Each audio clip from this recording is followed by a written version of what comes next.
अस्सलाम वालेकुम। मेरा नाम लजपत खत्री है। पेशे से मैं एक वकील हूँ। आज आप लोगों के लिए मैं इनकम टैक्स का एक टॉपिक लेके आया हूँ, income from other sources. Income from other sources कहते किसको हैं? इनकम फ्राम अदर सोर्सेज का मतलब ये है, एक आपकी कारोबार की इनकम होती है जिसको बिज़नेस इनकम कहते हैं, दूसरी आपकी कोई तनख्वाह जिसको हम सैलरी कहते हैं, सैलरी इनकम होती है। नॉर्मली ये दो इनकम होती हैं जिसको हम इनकम कहते हैं, किसी भी इंसान की कमाई।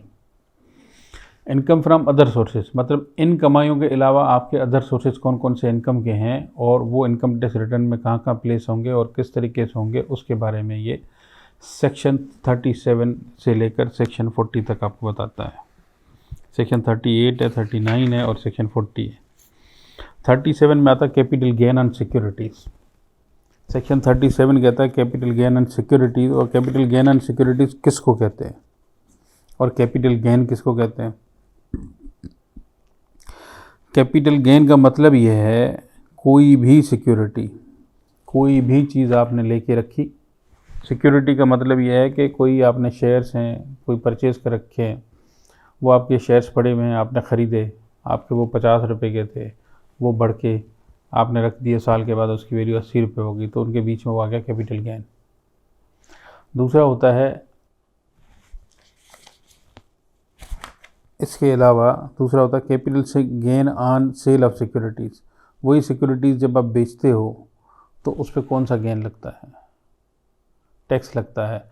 तो उसका जो भी प्रॉफिट आता है, गेन आता है, उस पर जो टैक्स लगता है उसको कहते हैं capital gain on sale of securities. अच्छा, कैपिटल गेन में दो किस्म के गेन आते हैं।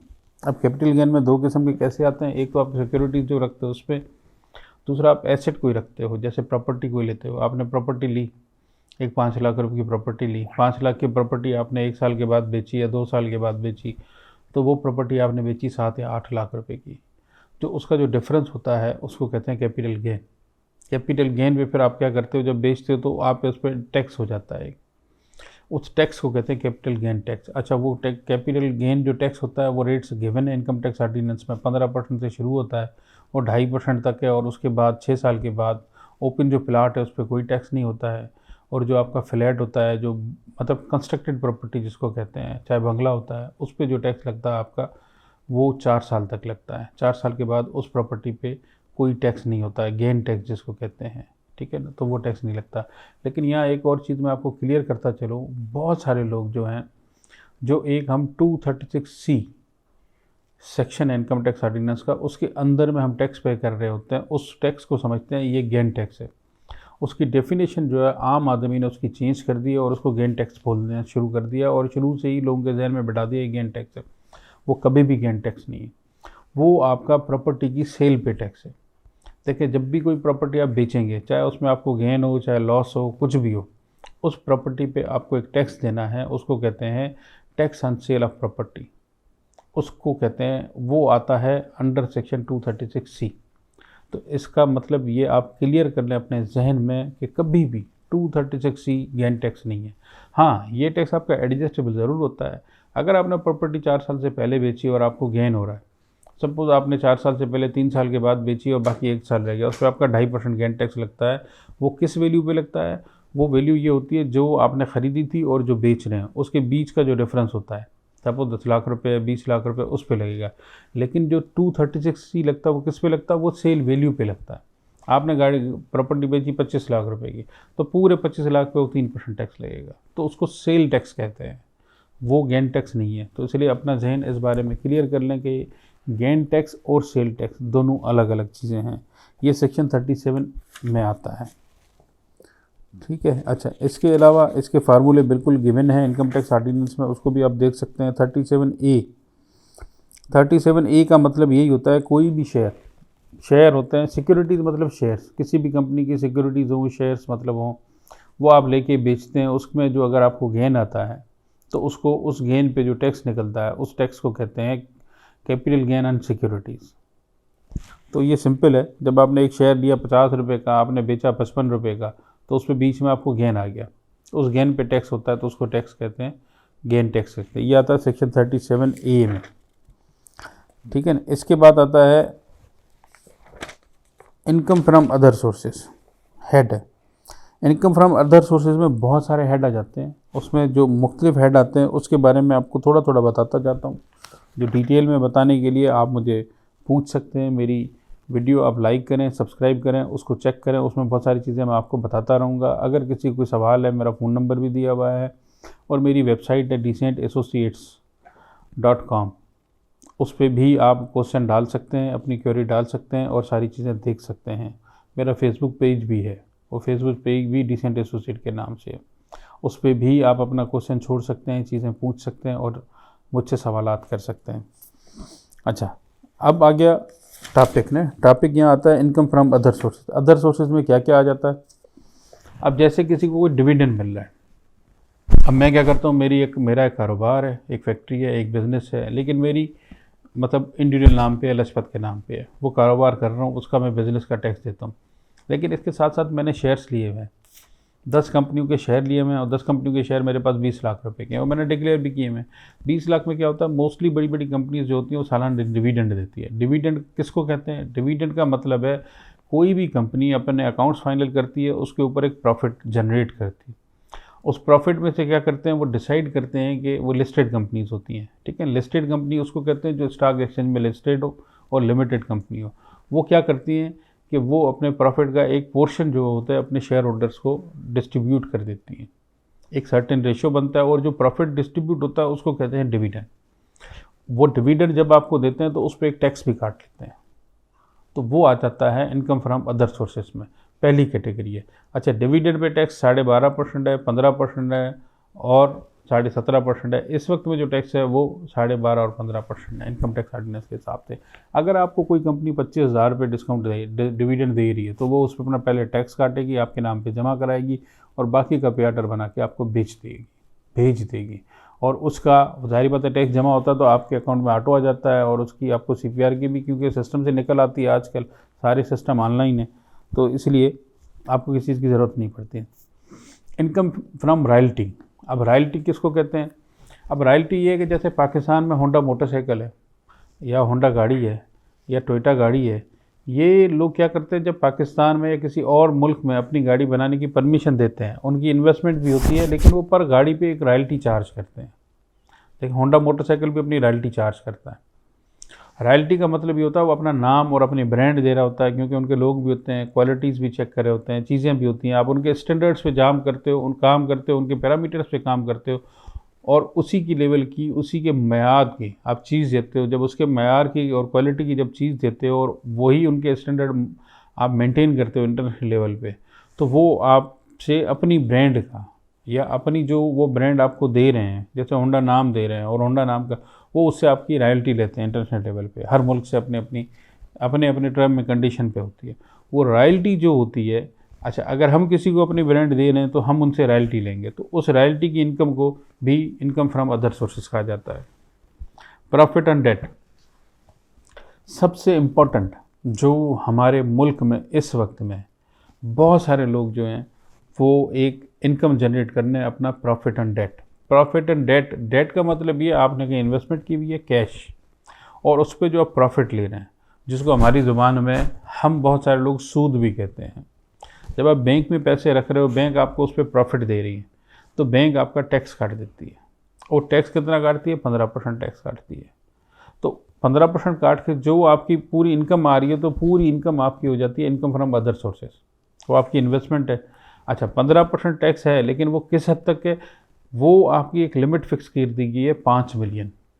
अगर आपको सालाना 5 मिलियन प्रॉफिट मिल रहा है तो वो आपकी नॉर्मल इनकम में आ जाएगा। अगर 5 मिलियन से ऊपर वाला प्रॉफिट आएगा तो वो नॉर्मल इनकम में चला जाएगा, फिर उसका रेट 15% बढ़ के 30-35% तक चला जाएगा। तो ये आपको कंसिडरेशन ध्यान में रखनी है कि प्रॉफिट एंड डेट 15% स्टैंडर्ड, क्योंकि आम आदमी जो काम कर रहा होता है, मतलब आम आदमी सैलरीड आदमी है या कोई छोटे बिजनेस वाला है, कोई और है, तो ये होता है इस पर टोटल जो प्रॉफिट है उस पर टैक्स लगता है, वो 15% होता है, ठीक है। और ये नॉर्मल आम आदमी की लिमिट ही इतनी है, इससे ज़्यादा की लिमिट ही नहीं है, इससे ज़्यादा वो रख नहीं सकता है। 2 लाख कमा रहा होता है, कोई 4 लाख रुपए कमा रहा होता है, कोई 5 लाख रुपए कमा रहा होता है, इससे ज़्यादा नहीं होता है। तो इसको कहते हैं प्रॉफिट एंड डेट। अच्छा, एडिशनल पेमेंट हम डिलेड रिफंड। अब क्या होता है कि जब कोई कंपनी काम कर रही है, कंपनी क्या करती है, उसके रिफ़ंड भी बनते हैं।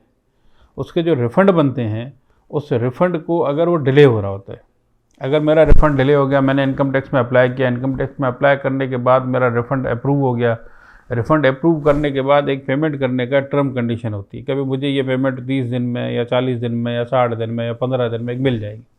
अगर वो मुझे पेमेंट 6 महीने तक नहीं मिलती है, तो मैं इस चीज़ का मजाज रखता हूँ कि मैं उसके अगेंस्ट में अपना प्रॉफिट क्लेम करूं। जो मार्केट रेट होता है, जो given rate income tax ordinance में है, उस रेट के हिसाब से वो नॉर्मली काइबोर प्लस 3% होता है। उस पर मैं क्या करूंगा, मेरा अगर रिफंड 3 मिलियन का है तो 3 मिलियन पे मैं कैलकुलेट करूंगा 6 महीने का प्रॉफिट, अगर 6 महीने बाद पेमेंट मिली और मैं उसको क्लेम करूँगा कि भाई इसका प्रॉफिट आप मुझे दें, और वो मुझे प्रॉफिट देंगे। वो इनकम जो होगी मेरे रिटर्न में शो होगी, other income from other sources में होगी। ठीक है। अच्छा, उसके बाद ग्राउंड रेंट। अब ग्राउंड रेंट किसको कहते हैं? ग्राउंड रेंट ये कि मेरे पास एक फैक्ट्री है, फैक्ट्री बहुत सारी बड़ी फैक्ट्री है, और फैक्ट्री पे मैं अपना काम कर रहा होता हूँ, फैक्ट्री में काम कर रहा होता हूँ। कुछ फैक्ट्री ऐसी होती है उसका कोई पोर्शन जो है वो मैं, एक ग्राउंड होता है, कोई जगह होती है, कोई मैं वो रेंट पे दे देता हूँ, उसको कहते हैं ग्राउंड रेंट। ये भी अदर इनकम में आ जाती है। अच्छा, rent from sub lease of land or building. अच्छा, कोई भी कंपनी, कोई भी बिजनेस अगर वो अपनी प्रॉपर्टी का कोई हिस्सा सबलेट कर देता है या सबलीज कर देता है, उसमें से जो प्रॉफिट या रेंट आती है उसको कहते हैं इनकम फ्रॉम अदर सोर्सेस। इसी तरीके से और भी हैं, income from the provision of amenities, utilities, services, ये है।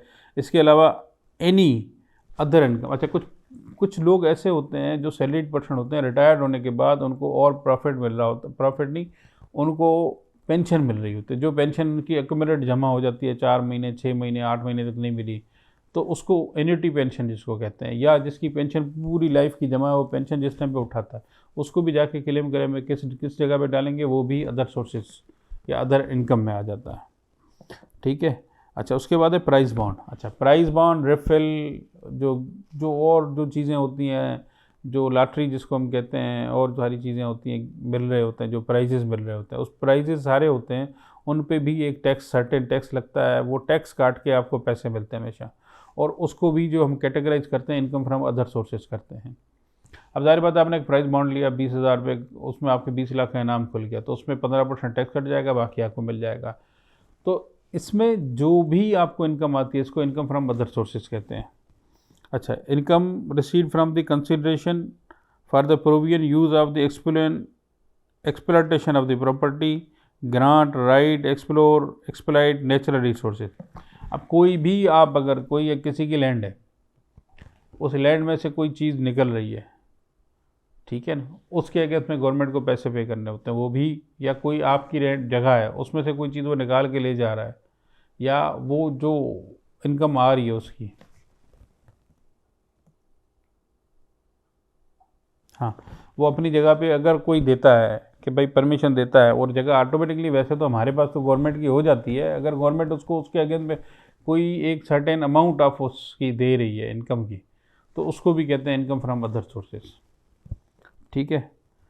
अच्छा, इसके अलावा कुछ और चीज़ें भी हैं, लेकिन बहुत सारी चीज़ें ऐसी हैं जो आम आदमी के काम की नहीं है। इसके अलावा जो छोटी छोटी चीज़ें होती हैं, जो मैं, क्योंकि बेसिकली ये वीडियोज़ जो बना रहा हूँ आम आदमी के लिए बना रहा हूँ, आम आदमी के समझने के लिए बना रहा हूँ, तो इसमें बहुत सारी चीज़ें और नहीं आ सकती, आती हैं, लेकिन जो आम आदमी के काम की नहीं है, वो बिजनेसमैन के काम की है। इसके अलावा एक और चीज़ होती है गिफ्ट। गिफ्ट आप, अगर आप कहीं और से ले रहे हैं, मतलब अगर आपका रिलेटिव जो दे रहा है वो भी आपके अदर सोर्सेज में आ जाएगी। ज़ाहिर बात है, गिफ्ट को आपको कहीं ना कहीं इनकॉर्पोरेट करना पड़ता है। एक तो गिफ्ट आपकी रिटर्न में आ जाती है वेल्थ वाले पोर्शन में ना, ज़ाहिर बात है उसके अगेंस्ट में पैसा आ रहा होता है, उसको आपको डिक्लेयर करना पड़ता है कहीं ना कहीं, तो ये भी अदर सोर्सेज में आपकी आ जाती है। ये बेसिकली एक निचोड़ है अदर सोर्सेज ऑफ इनकम का, है ना, जो आपकी रूटीन की इनकम के अलावा जितने भी और सोर्सेज होते हैं उसको कहते हैं other sources, income from other sources. अच्छा, इन सब पे बहुत सारों पे तो टैक्स लग रहा होता है, कुछ टैक्स से एग्जम्प्ट भी होते हैं ये, और याद रखें जो लोग फाइलर होते हैं उन पे टैक्स जो लगता है वो, और जो नॉन फाइलर होते हैं उस पर टैक्स लगता है, उनमें पूरा 100% का डिफरेंस होता है। अगर किसी चीज़ का फाइलर पे 15 है तो नॉन फाइलर पे 30 है। तो ये छोटी सी एक वीडियो है आपको समझाने के लिए कि अदर सोर्सेज ऑफ इनकम कहते किसको हैं, कौन कौन सी कमाइयाँ होती हैं जो अदर सोर्सेज में जाती हैं। इतनी सी चीज़ें आपको मैंने आज डिटेल में बताई है। इसमें किसी को कोई चीज़ समझ में ना आए मुझसे सवाल कर सकता है। मैं ऑलरेडी अपनी वीडियो में सारी चीज़ें बता चुका हूँ, कैसे पूछना है, क्या करना है। बहुत शुक्रिया, थैंक यू, फ़ी अमान अल्लाह, अल्लाह हाफ़िज़।